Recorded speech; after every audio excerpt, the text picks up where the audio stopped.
Good morning दोस्तों। स्वागत है आपका एक और स्टोरी के सेशन में। तो चलिए शुरू करते हैं। एक बार गांव में दो व्यक्तियों ने शहर जाकर पैसे कमाने का निर्णय लिया।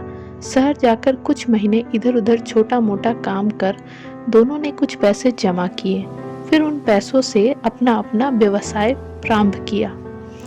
दोनों का व्यवसाय चल पड़ा। 2 साल में ही दोनों ने अच्छी खासी तरक्की कर ली। व्यवसाय को फलता फूलता देख पहले व्यक्ति ने सोचा कि अब तो मेरा काम चल पड़ा है, अब तो मैं तरक्की की सीढ़ियां चढ़ता चला जाऊंगा। लेकिन उसकी सोच के विपरीत व्यापारिक उतार चढ़ाव के कारण उसे उस साल अत्यधिक घाटा हुआ। अब तक आसमान में उड़ रहा वह व्यक्ति यथार्थ के धरातल पे आ गिरा। वह उन कारणों को तलाशने लगा जिनकी वजह से उसका व्यापार बाजार की मार नहीं सह पाया।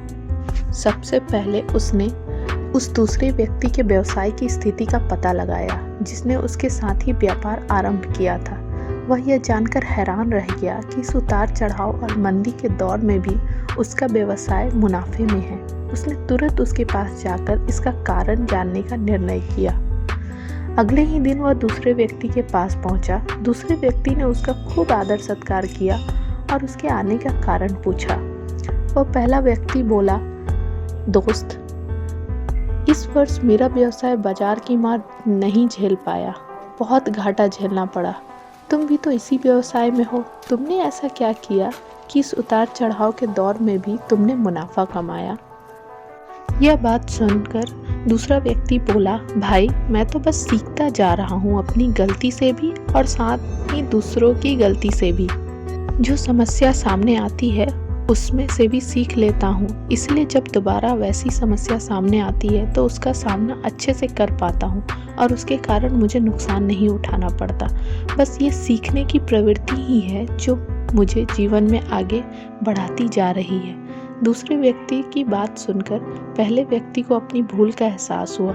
सफलता के मद में वो अति आत्मविश्वास से भर उठा था और सीखना छोड़ दिया था। वह यह प्रण करके वापस लौटा कि कभी सीखना नहीं छोड़ेगा। उसके बाद उसने कभी पीछे मुड़ के नहीं देखा और तरक्की की सीढ़ियां चढ़ता चला गया। तो दोस्तों, इस कहानी से हमें यही सीख मिलती है कि जीवन में कामयाब होना है तो इसे पाठशाला मान हर पल सीखते रहिए। यहाँ नित नए परिवर्तन और नए विकास होते रहते हैं। यदि हम स्वयं को सर्वज्ञाता समझने की भूल करेंगे तो जीवन की दौड़ में पिछड़ जाएंगे, क्योंकि इस दौड़ में जीतता वही है जो लगातार दौड़ता रहता है। जिसने दौड़ना छोड़ दिया उसकी हार निश्चित है। इसीलिए सीखने की ललक खुद में बनाए रखें, फिर कोई बदलाव, कोई उतार चढ़ाव आपको आगे बढ़ने से नहीं रोक सकता। तो इसी के साथ हम अपनी कहानी को यहाँ पे ख़त्म करते हैं और एक और इंटरेस्टिंग स्टोरी सेशन में मिलेंगे। तब तक के लिए धन्यवाद।